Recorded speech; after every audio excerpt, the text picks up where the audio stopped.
What up, B Squad? It is your boy JB, and we are here today, you guys, with a brand new review for Power Book 3, Raising Kanan. You guys have to think about it. This is Season 3, Episode 6. So if I'm not mistaken, I believe we have, four more episodes left of this season. This episode was titled Into the Darkness. I believe this is the title of the episode. But before we go ahead and get into it, if you guys are watching this video or any other on the channel, as you guys aren't subscribed yet, then I need you guys to do me a solid favor and stop taking me out on this date and having me pay for it at the end of it. You guys know the routine. You can do me that favor by liking the video, subscribing to the channel, and also by turning on your post notifications, you guys. And with that out of the way, without further ado, let's go ahead and just discuss this episode of Raising Kanan, shall we? So first, before we go ahead and get into the review, I want to say happy MLK Day, you guys. Today I'm filming this Monday. MLK Day is 9:20 in the morning currently, and yeah, I'm off work today, so I didn't have anything else to do. So today I will be doing this. Then I gotta rewatch Potomac, and I gotta watch Married to Medicine. It was on my television screen, but I wasn't really paying attention to it last night. So gotta watch those, and then since I do have a little free time, I'm going to do another video. Now I don't know when that video is gonna go up, but I have plans to do another video today as well. And also, you guys, depending on where you guys are in the country, I hope you guys are staying safe, staying warm. If you're here in Texas, don't go outside, you guys. Now, I'm saying that, but because I'm gonna go outside in a little bit, because I need to go to the store for just one little thing. A little segue on that. I don't understand. I know for us as Texans, we had that fear of what happened to us in 2021, right? Where we got snowed in for days. So I know we had that fear of that happening again, getting snowed in, the rolling blackouts, which, speaking of which, if you're in Texas, if you're watching this video, they are talking about currently conserving your energy. I don't know what the fuck that means. Bitch, I got light on, light on, light on, light on, heat on, fan on. Everything is on. Y'all not gonna sit here and tell me to conserve my energy. Like, no, I don't care. TV on. I'm like, get the fuck out of here. If that grid can't sustain, then y'all need to figure that shit out. Y'all have had, what, that happened in 21. Y'all have had years to figure out that fucking grid, but again, y'all don't give a fuck. But hey, neither here nor there. So this episode, I will start up with the feds, right? And so you guys know that the feds are not buying this whole situation with Crown being the one who was behind the Baisley and all the drugs in the projects, right? And one of the guys was talking to Detective Howard, and he's letting Detective Howard know. So Howard is like, you got some intel for me? You want to tell me something? And he was like, nope, you're on a need to know basis, basically. And so they're also talking about, so they know that Neek is missing, and they're talking about Neek in connection with Crown. There is no connection. We know that, and I think the feds are slowly starting to figure that out, because the one guy was telling Howard they're making some progress with this, and that's why he told Howard he's not telling him anything.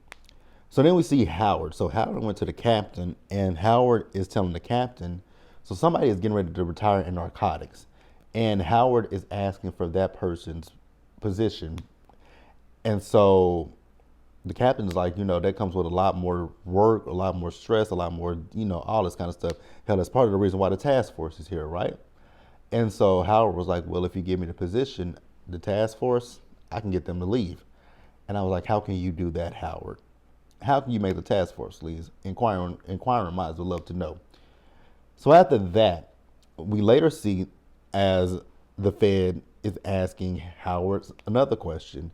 So he slides Howard a manila envelope, a manila folder, right?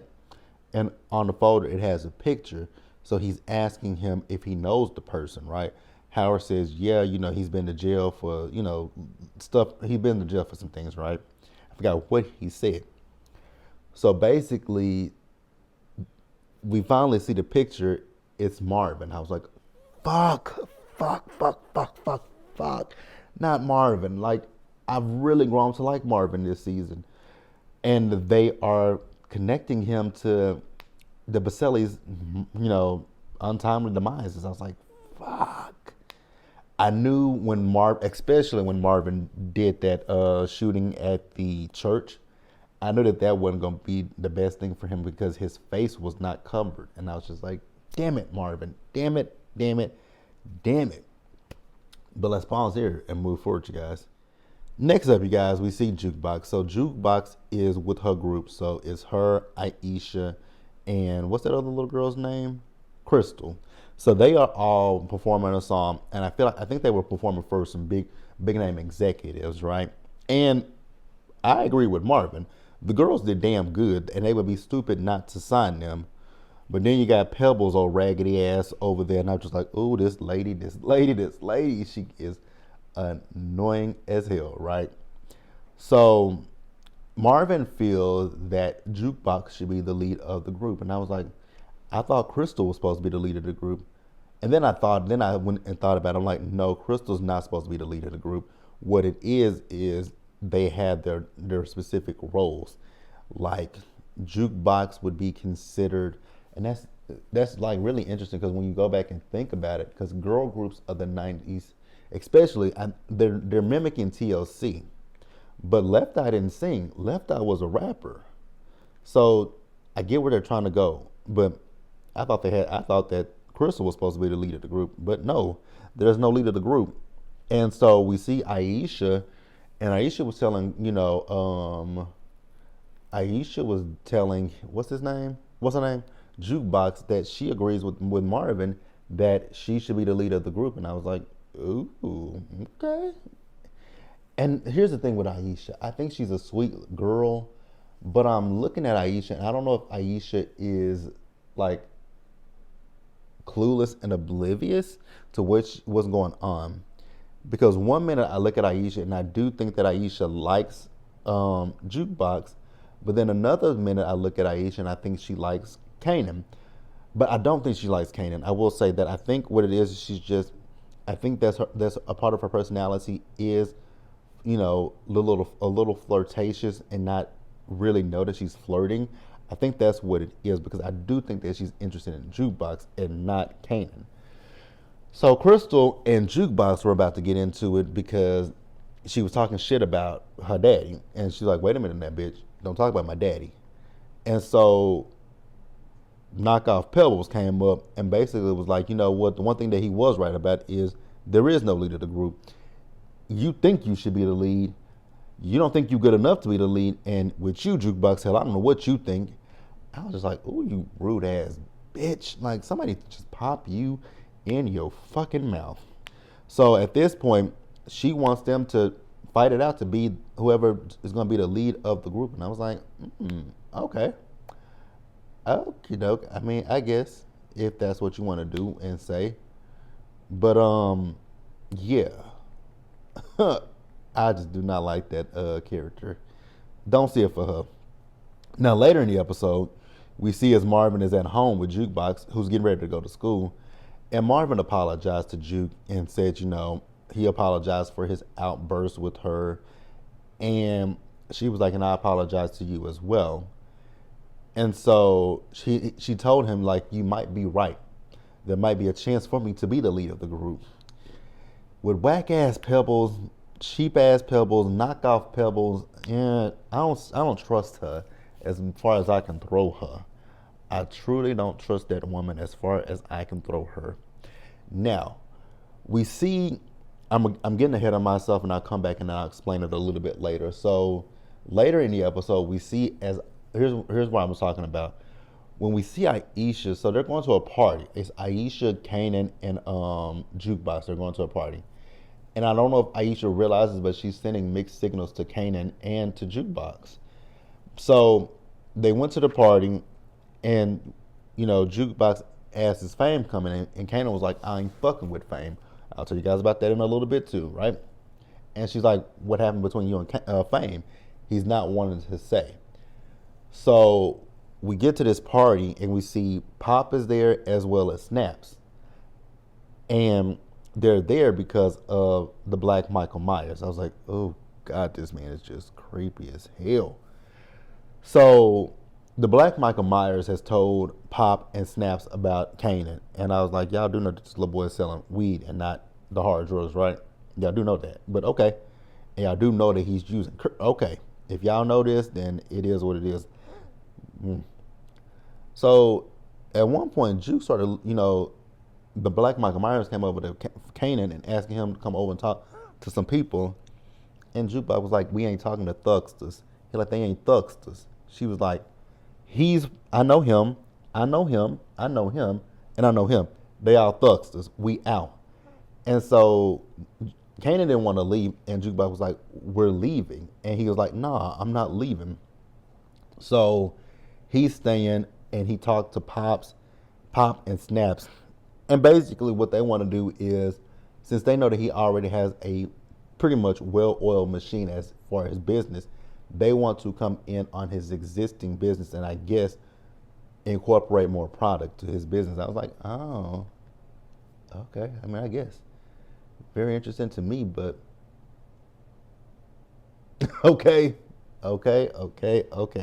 This is a teenage boy, but if that's what y'all want to do, that's what y'all want to do. I still think it's a little stupid, but who am I to say boo? Who am I to say cat? Who am I to say dog? Who am I to say anything of the sorts, right? And at one point, Kanan was like, I'm not working with my mother. And they were like, if we thought you were working with Rock, we would be talking to Rock instead of you. And then the Black Mike Myers said, yeah, fuck Rock. I'm like, Kanan, that's your mama. At the end of the day, I don't give a fuck how you feel about your mother. That's your mother. But okay, it's fuck Rock, huh? Fuck Rock. Fuck Rock. Black Michael Myers, I hope you don't have to eat those words, literally. Not like, having sex with her, but okay. Okay. Let's pause here and move forward, you guys. All right, you guys. So next up, the episode opens up with Rock. She is getting home, right? And she's being watched. And I was like, who the fuck is this? I thought it was a Black Michael Myers watching her for a minute. But it was, I don't think it was, well, it definitely wasn't him because she went in the house and there was a knock at the door. And when she opened the door, who was at the door? Pernessa's at the door. And I was like, girl, and got a gun. I was like, girl, I hope you about ready to use that motherfucker because if you're not, that's going to be your ass. So Pernessa's asking her, where is Neek? And Rock said, I don't know where Neek is. I ain't done shit to Neek. Because at this point, Pernessa's thinking that Rock has done something to Neek. And she's like, girl, I ain't did shit to him. Get the fuck out of my face. If you're going to use that gun, you better use it. And so Rock, they fought over the gun, and Rock eventually took it. And I think that the dumbass came to Rock's place with the gun, with the safety. And I was like, girl, because at one point Rock said, keep your gun handy and your safety off. I was like, I know you fucking lying. Bitch, you had the safety on the whole entire time and you got this gun pointed in her face? Okay, good one. So Pernessa is talking to Rock and telling Rock that she feels like when it comes down to Neek, that Neek is deceased because it's been a week and she ain't heard from nothing or heard from nothing from Neek. I was like, a week? Oh, y'all, I really did. Oh, I was in denial last week. Not last week, but the week before last. I was in denial about Neek, you guys, but I guess Neek is gone, y'all. I guess our boy is gone. That hurt my heart. That hurts. That hurts. Poor Neek. Rest in peace to Neek, right?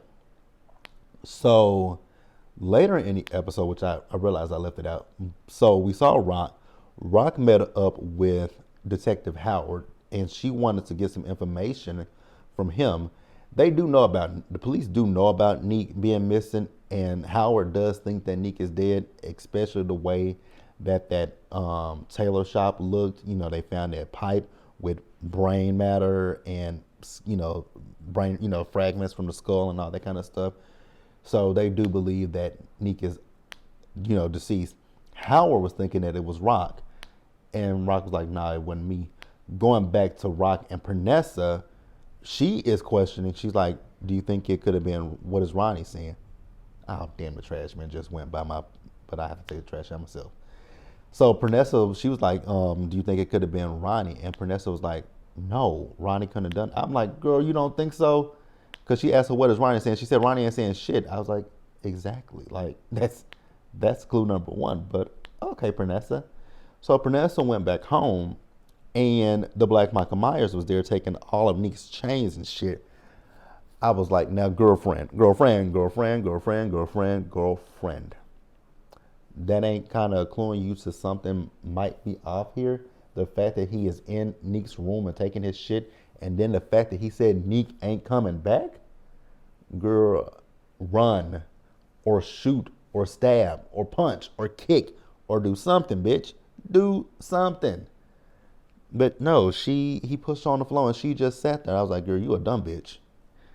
I would have ran for the hills after. Oh no, girl. Get out of that place. Oh, Jesus.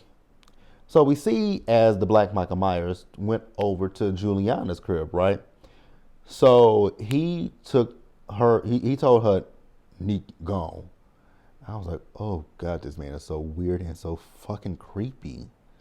Jesus, the Christ, he's just he's a creeper. He's weird to me. No,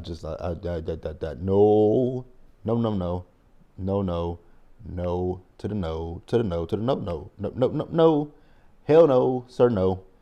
So at this point, Juliana will work with him, but nobody else needs to know, and her cousin won't be involved. I was like, I think you might be fucking yourself up. Oh, Juliana, I hope you get the business too, sis. I hope you get the business. But that's it for that part. You guys will pause here and move forward.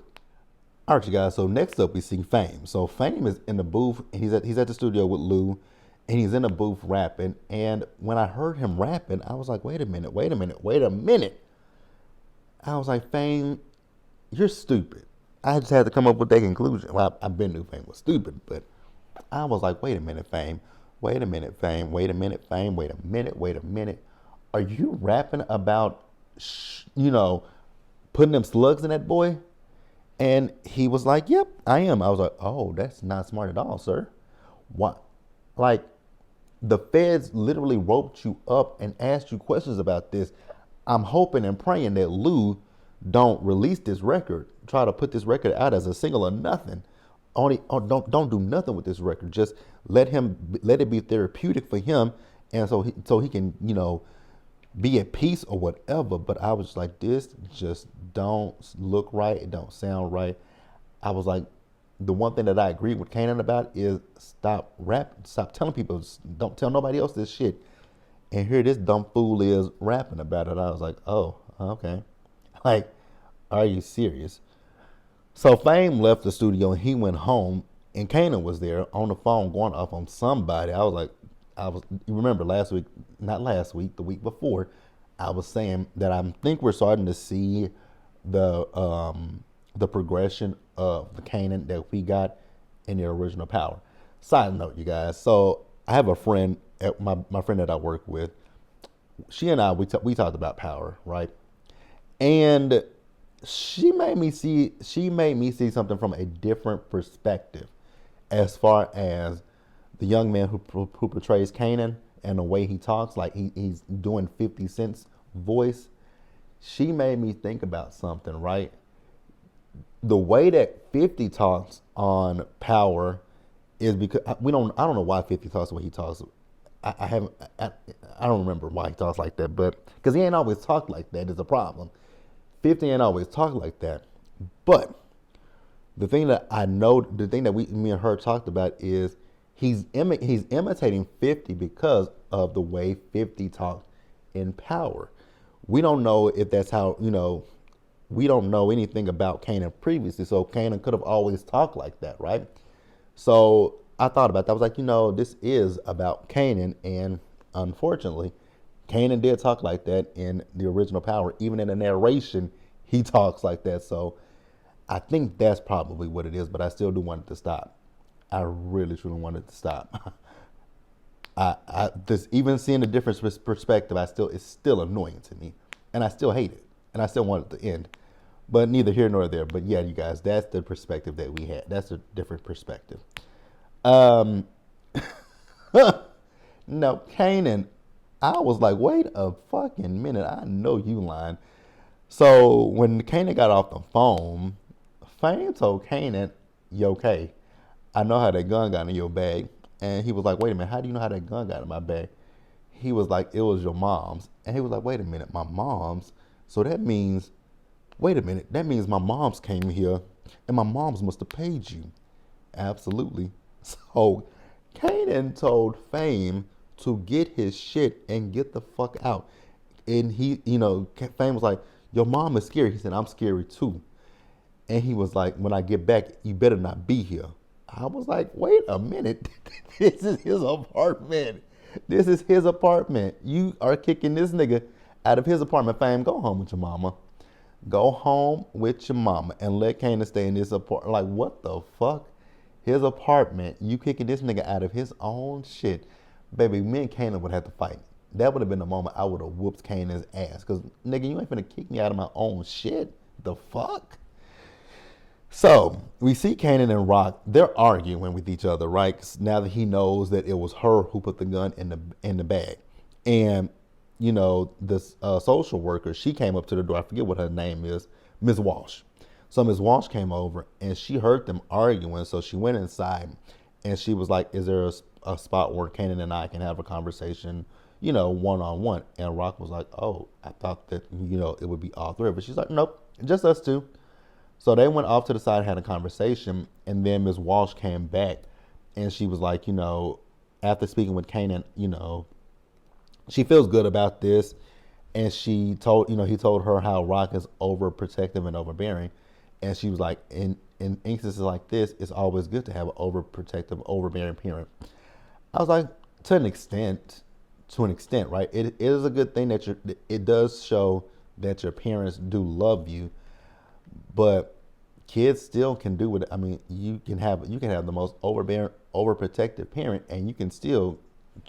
That's when kids really start to sneak around and do certain things. So I got where she was coming from, but hey, now. We then move over to, actually, no, we're still with this same scene. So Kanan, once Ms. Walsh left, he and Rock, they started back arguing, and he brought up the situation with she and Lou, and she was like, don't speak on shit that you don't know nothing about, Kanan. And, she told him, like, once you get older, you'll understand why I did. He said, I won't understand shit. I was like, Rock, slap him in the motherfucking face. Just slap the little nigga. Just slap him. She actually did make a joke about that at one point. She actually did make a joke about, abuse. And Miss Walsh was like, abuse is not funny. I was like, you right about that, Miss Walsh, but girl, take the stick out your ass. Just take the stick out your ass. She was being facetious. And I think Miss Walsh even knew that she was being facetious. So yeah, let me know what you guys thought about that. So next up, you guys, we see Marvin. So Marvin is down at the bar with Lou, and they're doing a sound check, right? And so with them doing the sound check, Marvin is talking to, what's that woman's name? Shirley, right? And he's talking to Shirley about Jukebox. And then Lou came over and they had a conversation, and he was telling him how, he think he's fucked things up with Juke. And this was before he had apologized. This is actually before he had apologized to Jukebox, which I've already told you guys about that. So then we see as Kanan is out on the street, giving out the work to the couriers, right? And what's his name? Oh boy came up to him. What's his name? Paul. Paul is pissed off because he's losing business because nobody wants to do anything. Nobody wants to work with him. Nobody wants to do anything with him. Everybody wants to work with Kanan. And Kanan's like, it ain't my fault that I'm paying them more money than you paying them. So it is what it is. But he did manage to rope a few guys. He was like, y'all go help him. They were like, but he ain't paying us nothing. And Kanan was like, I'll have you some work when you get back. And they were like, okay, cool. This motherfucker, the Black Michael Myers, he is in the background literally like Michael Myers, just standing there, just watching. Like, you guys remember, if you guys are familiar with Halloween, the very first Halloween, the very first one, 1978, when Tommy Doyle left school and Michael was outside of that school, when Tommy dropped that damn pumpkin, this is what that scene reminds me of. Oh, My God, can they please just ixnay this character? He's creepy. He's creepy as fuck. My God. So the Black Michael Myers went up to Kanan, and that's when he invited him to the party. Kanan wasn't really too interested, but I mean, saying no to that creep, he made it so Kanan couldn't say no to him. I was like, oh God, run, run for the hills. So Rock went down to see Lou, and she wanted to apologize to Lou about missing his opening for the club, right? Lou ain't really feeling her. He's like, what the fuck are you doing here? She's like, I want to be here to support you. Like I said, Lou not feeling her. Speaking of Lou, we'll talk about it in just a minute. But Lou not really feeling her at this point. And, he told her, like, you telling everybody that you done left the game, but I know you, and you ain't left the game because that's innately who you are, right? And so he told her, at this point, he's having a little bit of remorse about all the things that he's done for Rock. And I was like, okay, I do feel bad for Lou. And then we see Marvin. So Marvin and Gerald, they're at the park. And Gerald is telling Marvin how he's interested in doing a story on Jukebox. And so if he does this, he wants to do an interview with Juke as well as Marvin. So then some random guy came up to Marvin telling him, hey, I remember you. You used to always be down at the club with Tony. I was like, I forgot all about Tony's ass. I forgot all about Tony. So Marvin is like, I don't know no fucking Tony, and I don't know you. He's like, yeah, you know Tony. Marvin kept saying, motherfucker, I don't know you. Then he said, these white boys think we all look the same. I was like, you're sitting right next to one, but okay. Cool. Now, we move back over to Rock's salon, where, remember that she bought that strip where she's setting up business. And lo and behold, the pipes have been burst. I was like, God damn, these cops really keep fucking with her. And they drove by. I was like, they ain't slick at all. I'd be like, you know what? I would catch y'all outside in y'all civilian outfits, and it would be on and popping, bitch. And Marvin was there. He was like, they messing with you. She said, everybody fucking with me. I was like, you right about that one. And so now at this point, Rock is going through a dilemma. It's like, damn, I'm trying to go legit, and I don't know shit about this business. The business that I do know about, I'm trying to stay away from it. But I think she's coming to grips with, it is what it is. Like, I'm a drug dealer, and I need to get back into the business. So we see as she went and talked to Stefano, and she was basically telling Stefano that she's back in. He's telling her he's a little hesitant about it, and if he does this, that you're gonna have to be in, and there's only one way out, and you know what that way is. He also wants her to be consistent. So then, I forgot to mention this when I was talking about Kanan at the party. So at the party, Creepy pulled, Black Michael Myers. He came over to Kanan's crib and he told Kanan it's time to get to work, and he had a whole bag full of bricks. I was like, oh my God, Kanan, don't work with him. Run. Now, the end of the episode for me, you guys. Lou. I don't know what the fuck was going on with Lou in this episode. At one point, Lou was in the studio. He started seeing shit. So he thought he was seeing, what's the old boy's name? That Scrap, right? He thought he saw Scrap playing the video game. I was like, oh, fuck. I was like, what is Lou about to do? I was like, Lou is about to do something insanely stupid. I was like, Lou is about to do something like truly, truly stupid. And I was right. So at the end of the episode, we see Lou. We saw Lou in his car. I thought he was at home, and I thought he opened up the door. I thought he threw up because he was so drunk. And then we see him wobbling out the car. I was like, where is he going? Then we see where he was. This dumb fuck done went over to, what's his name? Scrap's mama's house, basically telling this woman in no uncertain terms that he took out Scrap. I was like, I know you fucking lying. Lou, why would you do something so stupid? That was the dumbest shit I've ever saw. You are literally sitting here telling this woman that I'm sorry, I'm the reason this crap not here.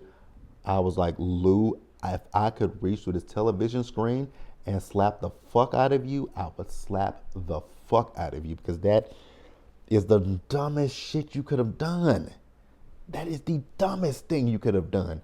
Nobody knew. No, the only people who knew about this is you, Rock, Marvin, and Kanan. Y'all, the only ones who know about this. Why the fuck would you go tell this woman what you did? My God, today, Lou. My God, today. And she was a snitch.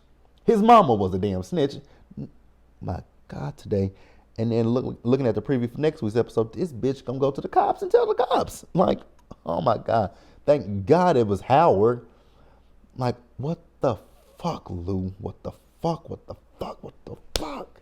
Like, I could have just reached through my TV screen and just pop, pop, pop, pop, popped Lou. I was pissed, you guys. Like, are you serious? Are you fucking serious, Lou? Stop drinking. Stop. Please. Just stop. Just stop. The two people that were the dumbest in this episode, Lou and Fame. One fool is rapping about what he's done. The other fool is telling the person's parent, the person's mother, what he did. And I'm like, how dumb can it be? That's it, you guys. Let me know what you guys thought about this episode of Raising Kanan in the comment section below. Subscribe to the channel, turn on your post notifications, and share the video, you guys. And until the next time, stay safe. Take care of yourselves, you guys.